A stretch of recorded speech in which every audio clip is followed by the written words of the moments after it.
অর্থনীতি শুধু সংখ্যা আর পরিসংখ্যানের গল্প নয়, এটা মানুষের প্রত্যাশা আর বাস্তব প্রাপ্তির গল্প। আমরা প্রত্যাশা করি কর্মসংস্থান, ন্যায্য আয়, জীবনমানের উন্নতি, কিন্তু বাস্তবে সেই প্রত্যাশা কতটুকু নিশ্চিত হয়? ব্যক্তি সমাজ ও রাষ্ট্রের অর্থনৈতিক সিদ্ধান্তের ভেতরে কোথায় তৈরি হয় এই ব্যবধান? কেন অনেক সময় অর্থনৈতিক উন্নতির কথা শুনলেও সাধারণ মানুষের জীবনে তার প্রতিফলন দেখা যায় না? দর্শক, এই সকল প্রশ্নের উত্তর খুঁজবো। সবাইকে স্বাগত জানাচ্ছি দেশ টিভির নিয়মিত আয়োজন বিজনেস টাইমসে। আপনাদের সঙ্গে আছি আমি ডানা ইসলাম। দর্শক, আমাদের আলোচনার বিষয়বস্তু এগিয়ে আমাদের সঙ্গে একজন সম্মানিত অতিথি রয়েছেন, পরিচয় করে দিতে চাই তার সঙ্গে। আমাদের সঙ্গে রয়েছেন অধ্যাপক AKM এনামুল হক, মহাপরিচালক BIDS। আপনাকে স্বাগত জানাচ্ছি বিজনেস টাইমসে। আমরা আজকে যে প্রসঙ্গে আলোচনা করব, প্রত্যাশা ও প্রাপ্তির অর্থনীতি। আমাদের অর্থনৈতিক প্রত্যাশা দেখা যাচ্ছে অনেক বেশি রয়েছে, ও বাস্তব প্রাপ্তির সাথে যদি আমরা প্রত্যাশা মিলিয়ে দেখি, এত ঘাটতি কেন রয়েছে? কি বলবেন এই বিষয়ে? প্রশ্নটা এইভাবে হবে যে আমরা অনেক বেশি আশা করি, আমরা যেটা পাবো না তার চেয়েও বেশি চিন্তা করি। এটা অস্বাভাবিক না, মানুষ সেটা চিন্তাই করতে পারে, আশা করতেই পারে। কিন্তু দেশের বিভিন্ন লিমিটেশনস আছে। মানে আমি যদি বর্তমান সরকারের কথা চিন্তা করি, যে রকম প্রত্যাশা নিয়ে সরকার ছিল অর্থনীতিতে, সেটা হয় নাই এবং সেটা অস্বাভাবিক না এই কারণে যে একটা অন্তর্বর্তীকালীন সরকারে বিনিয়োগ আসবে না, এটি সাধারণ নিয়ম। বিনিয়োগকারীরা চিন্তা করে যে আগামী 10 বছরে 15 বছরে গভর্নমেন্টটা কোন দিকে যাবে, ইকোনমিটা কোন দিকে যাবে। তো সেটা যেহেতু একটা অন্তর্বর্তীকালীন সরকারে হয় না, সেজন্য একটা স্থবিরতা দেখা দেয় এবং এটা অস্বাভাবিক না। আর যদি মনে করি আগামী দিনের প্রত্যাশা, আমার মনে হয় মানুষের প্রত্যাশা আরও বেড়েছে। যতটুকু না গত মানে অন্তর্বর্তীকালীন সরকারের সময় এসেছিল, এখন তার চেয়ে বড় হয়েছে। এবং এই প্রত্যাশাকে লাগাম টেনে ধরাটা রাজনীতিবিদদের কাজ। যদি তারা লাগাম টেনে না ধরতে পারেন, তাহলে বিপদ হবে এই জন্য যে মানুষ তাদেরকে অবিশ্বাস করবে। এবং এখন পর্যন্ত একটা জিনিস যেটা আপনার সাথে বলছিলাম, যে আমরা ইলেকশনের নির্বাচনের সব শুরু হয়ে গেছে, কিন্তু কোনো দল ম্যানিফেস্টো প্রকাশ করেনি। তার মানে প্রত্যাশাটাকে লাগাম টেনে ধরার একটা বুদ্ধি হচ্ছে নিজের ম্যানিফেস্টো তৈরি করা, নিজেদের বুদ্ধিজীবীদের সাথে আলোচনা করে বোঝা যে এইটুকু আমি দিতে পারবো, এইটুকু দিতে পারবো না। এই লাগাম টেনে ধরাটা, মানে এটা গত সরকারের এক্সাম্পল থেকে বোঝা যাবে। যখন অন্তর্বর্তীকালীন সরকার আসলো, তখনও সরকার লাগাম টেনে ধরে নাই। এখনও যদি আগামী দিনে সরকার বুদ্ধিমানের মতো লাগাম টেনে না ধরে এবং এটা নির্বাচনের সময়, তাহলে মানুষ অবিশ্বাস করবে। এবং আমি সেই ভয়টা এখনও দেখতে পাচ্ছি। বাংলাদেশ যদিও উন্নয়নশীল দেশ, কিন্তু তার লিমিটেশনস প্রচুর। যে পরিমাণ জনসংখ্যা, ইকোনমি যেভাবে মুভ করে নাই গত 2 বছরে, সুতরাং এই জায়গা একটু চিন্তা করে রাজনীতিবিদদেরই কাজ হবে প্রত্যাশার লাগাম টেনে ধরা। আমি মনে করি মানুষ আশা করবে, মানুষ অনেক কিছু আশা করবে। কিন্তু এখন যদি সবাই বলে যে আমরা সবাইকে কি বলা যাবে, চাকরি দিয়ে দেবো, থিওরিটিক্যালি সম্ভব। সবার নামে একটা অ্যাপয়েন্টমেন্ট লেটার ধরিয়ে দিয়ে সবার নামে বলা যে ওই জায়গায় গিয়ে বসে থাকেন, কিন্তু এটা কি বাস্তবসম্মত? আনসার হচ্ছে না। ইকোনমি ব্যাংক্রাফট হয়ে যাবে। সুতরাং সাবধানে কাজ করা উচিত। তাহলে কি বলা যায় আমাদের প্রত্যাশাই বেশি? প্রত্যাশা, জনগণের প্রত্যাশা থাকবেই। এটাই হচ্ছে, মানে রাজনীতির কাজ হচ্ছে জনগণের প্রত্যাশাকে মাথায় রেখে নিজেদের সামর্থ্য অনুযায়ী, চিন্তা অনুযায়ী বলা যে এইটুকু আমি করব। এখন অসুবিধা হচ্ছে যে আমাদের যে অ্যানালিটিক্স দরকার তা নাই। কেউ কিছু বলবে যে এটা সম্ভব না, বেশি বলবে বেশি বলছেন, কম বলবে এটা উনি বলছেন না। এই গেমে রাজনীতিবিদরা বলতে পারছে না। সেজন্য সহজ বুদ্ধি হচ্ছে গুড ম্যানিফেস্টো তৈরি করা, যে আমি এইটুক দেব। যেহেতু সামনে নির্বাচন আসছে, নির্বাচনমুখী সময়ে দেশের অর্থনৈতিক চ্যালেঞ্জগুলো কি দেখছেন? নির্বাচনের সময়ে বড় চ্যালেঞ্জ নাই এই মুহূর্তে। হচ্ছে বেসিক্যালি নির্বাচন মানে হচ্ছে, এইবার একটা ভালো জিনিস হয়েছে, সেটা হচ্ছে নির্বাচনের কার্যক্রম শুরু হলো গত 22 তারিখ থেকে। এটা 12 তারিখ 11 তারিখে শেষ হয়ে যাবে। তার মানে অল্প কয়েকটা দিন। যদি দিন যত বাড়তো, টাকার খেলা বাড়তো। সুতরাং এটা একদিকে ভালো দিক। কিন্তু নির্বাচনের সময় প্রচুর টাকা খরচ হয়, মানুষের হাতে কাঁচা টাকা থাকে, সুতরাং ইনফ্লেশনে একটা প্রেশার থাকে।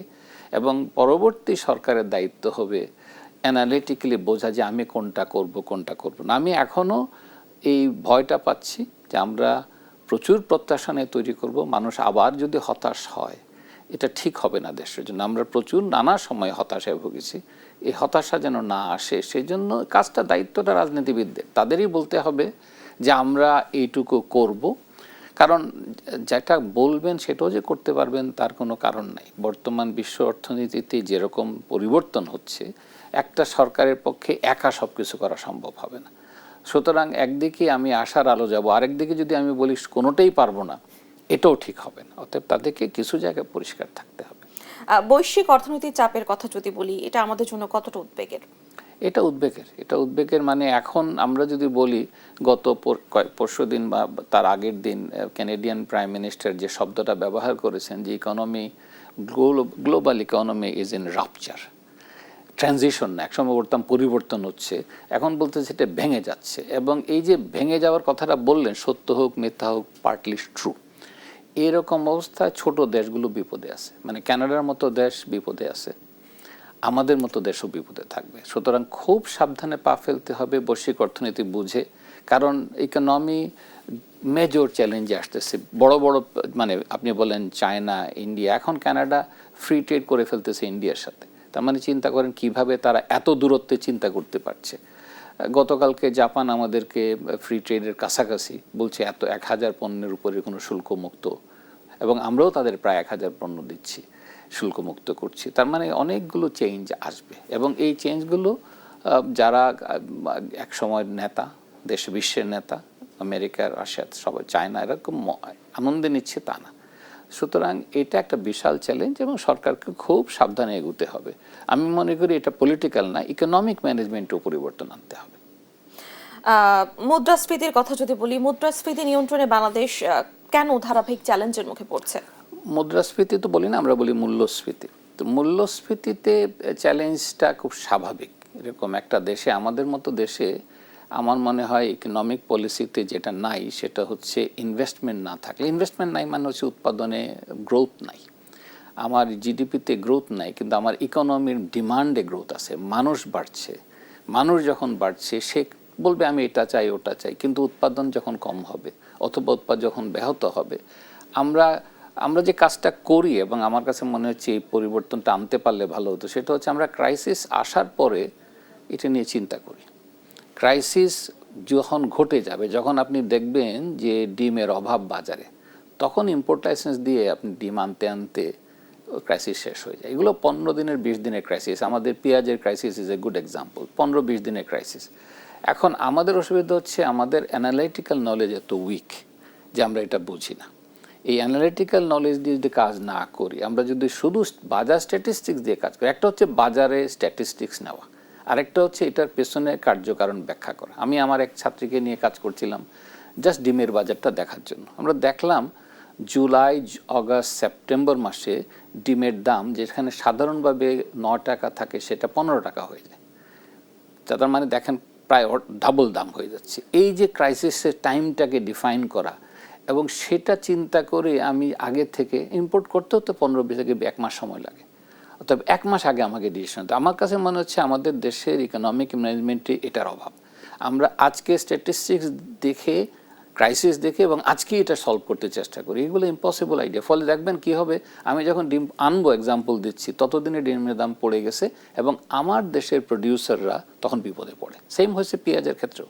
পেঁয়াজ যখন আসলো তখন আমার প্রডিউসাররা বিপদে পড়ে গেছে। সো এই যে চিন্তাগুলো, এই অ্যানালিটিক্যাল সাইডটা আমরা খুব উইক। আমি মনে করি এটা ডেভেলপ করা উচিত। ইকোনমি বেশ বড় ইকোনমি, এত বড় ইকোনমিতে শুধু স্ট্যাটিস্টিক্স দেখে কাজ করব আমার কাছে মনে হয় না। এটা অ্যানালাইটিক্যাল বিশ্লেষণমুখী, মানে একটা বিশ্লেষণ না করে বলা ঠিক না, এবং এটা হচ্ছে। আমরা আবার আলোচনায় ফিরবো, তবে একটি বিরতির পরে। দর্শক, এ পর্যায়ে নিয়ে নিচ্ছে একটি বিরতি, ফিরে আসছি বিরতির পরে, সঙ্গেই থাকুন। বিরতির পর সবাইকে আরো একবার স্বাগত জানাচ্ছি। আমরা ফিরে যাচ্ছি আমাদের আলোচনায়। জনাব, এবার আমি জানতে চাই, এই যে তরুণ প্রজন্মের কথা আমরা বলি বিভিন্ন জায়গায় বিভিন্ন সময়, তরুণ প্রজন্মের চাকরির প্রত্যাশা ও বাস্তবতার মাঝে যে ফারাক রয়েছে, তার সমাধান কি হতে পারে? সমাধান খুব সোজা, সেটা হচ্ছে ইকোনমিতে ইনভেস্টমেন্ট আনা, উৎপাদন বাড়ানো। এটাই হচ্ছে একমাত্র সমাধান। আর কর্মসংস্থান? কর্মসংস্থান তার সাথে জড়িত। আমি যদি উৎপাদন বাড়াইতে যাই, আমার কর্মসংস্থান তার সঙ্গে বাড়বে। আমাদের যেটা স্ট্র্যাটেজিক চিন্তা, সেটা হচ্ছে 2 ধরনের কর্মসংস্থান। একটা হচ্ছে যারা সাধারণ জনগোষ্ঠী, আর একটা হচ্ছে শিক্ষিত বেকার। আমাদের প্রবলেমটা হচ্ছে যে আমাদের দেশে সবাই শিক্ষা মানেই হচ্ছে বিএ পাশ করে এমএ পাশ করে, এর বাইরে যে কারিগরি শিক্ষা, আপনি যদি বাজারে দেখেন, আপনি যদি বলেন যে আমি একটা প্লাম্বার চাই, আপনি কিন্তু কিউতে পড়ে যাবেন। 7-8 ঘন্টার আগে, একদিন আগে তাকে পাওয়া যায় না। কেন পাওয়া যায় না? কারণ সাপ্লাই নেই। কিন্তু ওই মার্কেটটাতে আমরা যাচ্ছি না। আমাদের ছেলে মেয়ে সবাই মনে করে যে আমি আগে এমএ বিএ পাস করব, এবং এই যে শিক্ষাটা নিচ্ছে, এই শিক্ষাটার বাড়তি প্রবলেম হচ্ছে এগুলোর সাথে বাস্তবতার সম্পর্ক খুবই কম। আমরা মুখস্থ করাচ্ছি, পাশ করাচ্ছি মুখস্থ করে, ফলে শিক্ষার পরে এই বেকারত্বটা বাড়ছে। এখন শিক্ষিত জনগোষ্ঠী কোন ধরনের চাকরি করে? অধিকাংশ করে সার্ভিস সেক্টরে। এবং আমাদের যদি ইকোনমিকে দেখি, আমাদের ইকোনমির 51-52% সার্ভিস সেক্টর, এবং এটা ডিপেন্ডেন্ট অন, এই যে সার্ভিস সেক্টর ডিপেন্ড করে আমার অন্য সেক্টর কিভাবে কাজ করছে। এগ্রিকালচার সেক্টর যদি প্রোডাকশন না হয়, তাহলে সার্ভিস সেক্টর মানে কি? আমি যখন পাইকারি মাল থেকে আমি এটাকে বাজারে আনি, এই যে প্রসেসিংটা, এই প্রসেসে অনেক লোক জড়িত, মার্কেটিংয়ে অনেক লোক জড়িত।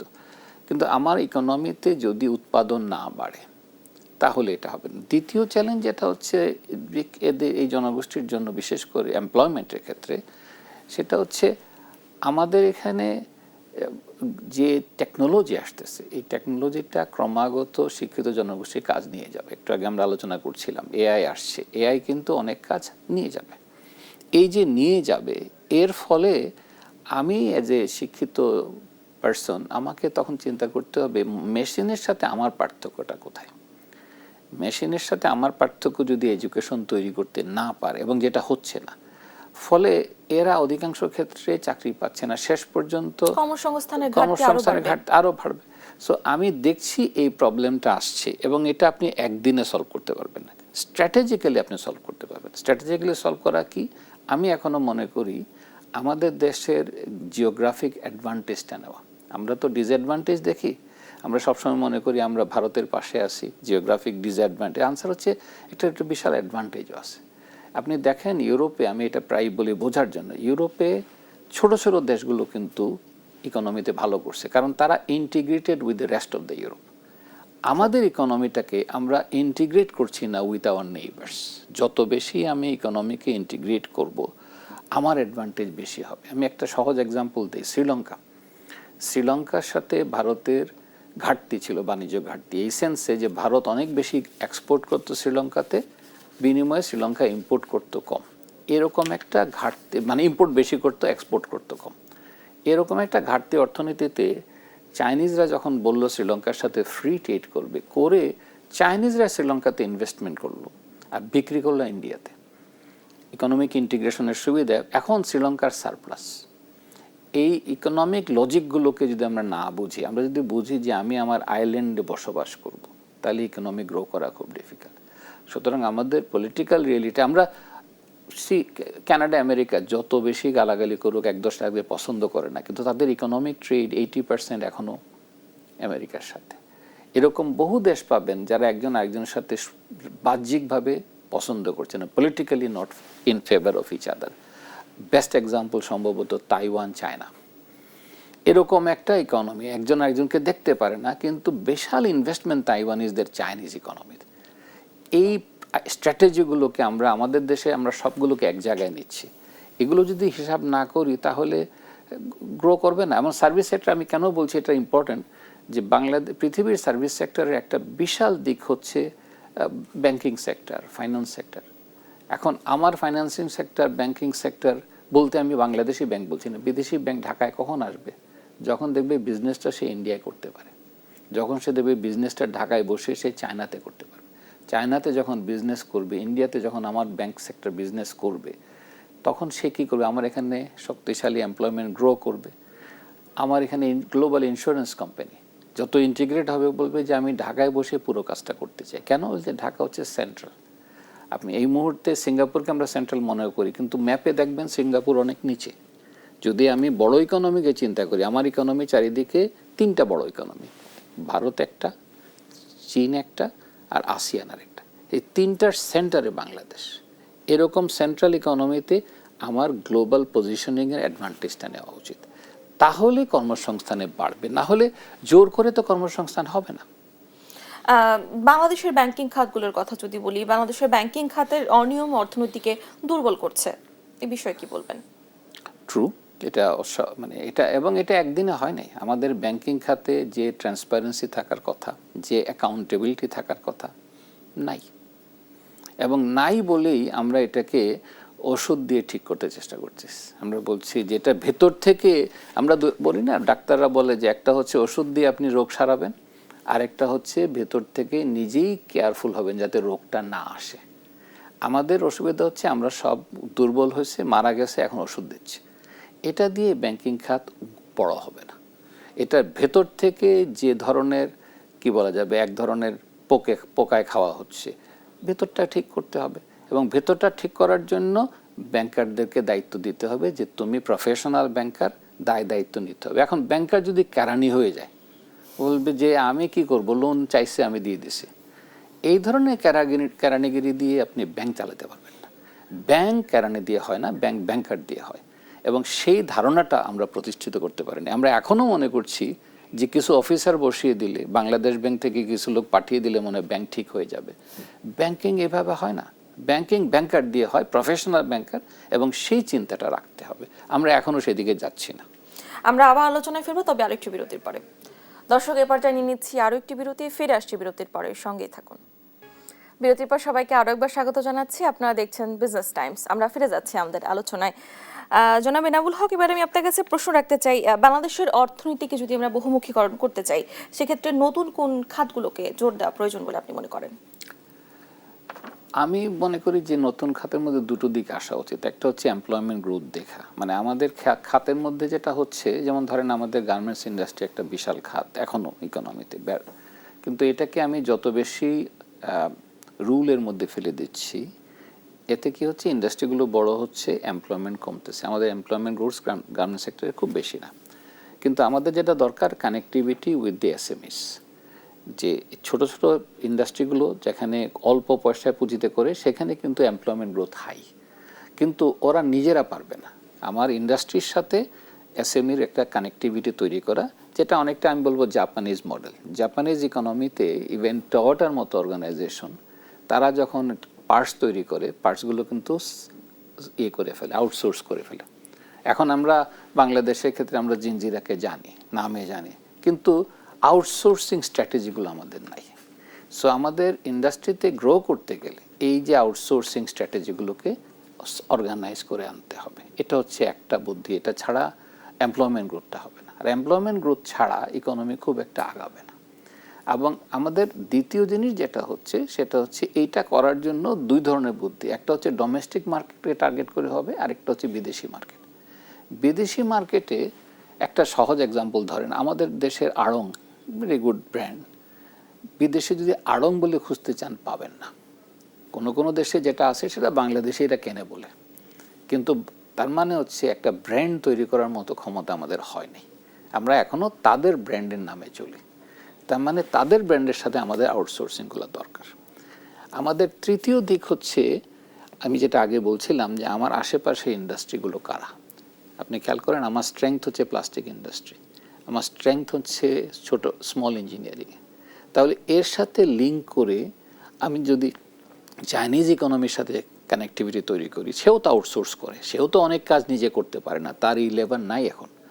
কাজেই সেই কানেক্টিভিটিগুলো তৈরি করা ইন্ডিয়ান ইকোনমিতে আছে। আমি একটা সহজ এক্সাম্পল প্রায় দেই বোঝানোর জন্য, সেটা হচ্ছে ইন্ডিয়া 1.4 মিলিয়ন কার প্রতি বছর তৈরি করে, চাইনিজরা প্রায় 1.42 থেকে 4 করে। তাহলে 2 মিলিয়ন কার যেখানে বাজারজাত হয়, সেই ইকোনমিতে কি পরিমাণ, কিছু দরকার নাই, এই নজল লাগে, টিউব নজল লাগে গাড়ির চাকাতে, মানে ওই নজল তৈরি করে কিন্তু আমি বিলিয়নিয়ার হতে পারি। সো আমার এই আউটসোর্সিং স্ট্র্যাটেজিগুলো চিন্তা করা উচিত, এবং এটা ইকোনমির একটা মেজর অংশ। এটা করার জন্য কিন্তু আমি মনে করি আমাদের গার্মেন্টস ইন্ডাস্ট্রি যেভাবে গ্রো করছে, যেভাবে আউটসোর্স, সেই মেকানিজমটা আমরা বাকি কোনো ইন্ডাস্ট্রিকে দেই নাই। এই যে ওয়্যার হাউসে ব্যাংকিং সেক্টরের সাথে কানেক্টিভিটি তৈরি করা, এটা শুধু গার্মেন্টসকে দিচ্ছি। আমরা যে বেনিফিটটা গার্মেন্টসকে দিচ্ছি, এই বেনিফিটটা আমার অন্যান্য সেক্টরে দিতে হবে, তার সাথে কানেক্টিভিটি তৈরি করার জন্য ওই যে বললাম স্ট্র্যাটেজিক কানেক্টিভিটি, আমাকে চাইনিজ মার্কেটে যেহেতু আমার ফ্রি এন্ট্রি আছে, ফ্রি ট্রেড আছে, জাপানিজে ফ্রি ট্রেড আছে, তারা বলছে আমি ফ্রি ট্রেড বলতে এসেন্সে কোনো ট্যাক্স দেবে না, তাহলে আমি কেন বলি না যে ভাই তোমার ওখানে গাড়ি বানাচ্ছ তুমি, আমি তোমাকে সিট কভার বানিয়ে দেব। মানে প্রোডাক্টগুলোকে চিন্তা করে স্ট্র্যাটেজি করে। এখন আমি যদি গাড়ি বানাতে চিন্তা করি তাহলে আমার কোনো লাভ হবে না, কারণ আমি কয়টা গাড়ি বিক্রি করবো এদেশে। আর বাংলাদেশি গাড়ি, আমি যে এক্সাম্পল আড়ংয়ের দিলাম, আড়ং নিজেই এখনো ব্র্যান্ড হিসাবে পৃথিবীতে দাঁড়াতে পারে নাই, যেখানে দাঁড়িয়েছে সেখানে বাঙালিদের জন্য দাঁড়িয়েছে। সো সেই হিসাবে আমার গাড়িও কোথাও দাঁড়াবে না। তাহলে মাথায় রাখতে হবে যে আমার প্রোডাক্ট প্রচুর, একটা গাড়িতে একটা মোটর সাইকেলে হাজার হাজার পার্টস, আমি ওখান থেকে 20টা পার্টস 25টা পার্টস কেন আমি তৈরি করতে পারি না। সো আমার স্ট্র্যাটেজিগুলো, আমি লাইট বাল্ব, গাড়িতে কতটা লাইট চলে, এগুলো কিন্তু আমার হাতের মধ্যে। সো আমার এই ইন্ডাস্ট্রি কানেক্টিভিটি, আউটসোর্সিং ইন্ডাস্ট্রি, এটা আমাদের তৈরি করা উচিত, এবং এটা আমাদের গার্মেন্টস ইন্ডাস্ট্রি এভাবেই তৈরি হয়েছে, সুতরাং সেইভাবেই চিন্তা করা উচিত। রপ্তানি নির্ভর অর্থনীতির জন্য আরএমজি খাত কতটা টেকসই ভবিষ্যৎ দিতে পারে বলে মনে করেন? অনেকেই বলে আরএমজি খাত ম্যাচিওর হয়ে গেছে, আমার অবজারভেশন হচ্ছে না। কেন বলি, যে আরএমজি খাতে যদি আমি চাইনিজ এক্সপোর্ট চিন্তা করি, আমার প্রায় 9 গুণ, আমরা যে পরিমাণ এক্সপোর্ট করি চায়না আমার চেয়ে 9-10 গুণ বেশি করে। এবং চায়না এখন মোটামুটি পৃথিবীকে বলছে যে গার্মেন্টস ইন্ডাস্ট্রি তোমরা নিয়ে যাও, আমার অন্য ইন্ডাস্ট্রি হয়ে গেছে, আমার সময় নাই গার্মেন্টস তৈরি করে, এটা লেবার ইন্টেন্সিভ। সুতরাং এটা যদি আমরা না নিয়ে আরেকজন নেবে। অতএব গার্মেন্টস ইন্ডাস্ট্রিতে আমি হতাশ নাই, মনে করি প্রোডাক্ট বদলাচ্ছে, কিন্তু তার একটা ইম্প্যাক্ট থাকবে, আরও 10 থেকে 15-20 বছর থাকবে। অতএব এটা তার কিন্তু নতুন ইন্ডাস্ট্রি আনতে হবে, শুধু যেন গার্মেন্টস না করে আমাদের ডাইভার্সিফিকেশন স্ট্র্যাটেজি চিন্তা করে করা উচিত, এবং খুব ডিফিকাল্ট না। আমরা আমাদের আলোচনা একেবারেই শেষ পর্যায়ে চলে এসেছি। আপনাকে অসংখ্য ধন্যবাদ আমাদের সঙ্গে আলোচনায় যুক্ত হওয়ার জন্য। ধন্যবাদ। দর্শক, আমাদের আজকে আলোচনা এ পর্যন্তই। পরবর্তী আয়োজন দেখার জন্য সবাইকে আমন্ত্রণ রইল। ধন্যবাদ সবাইকে।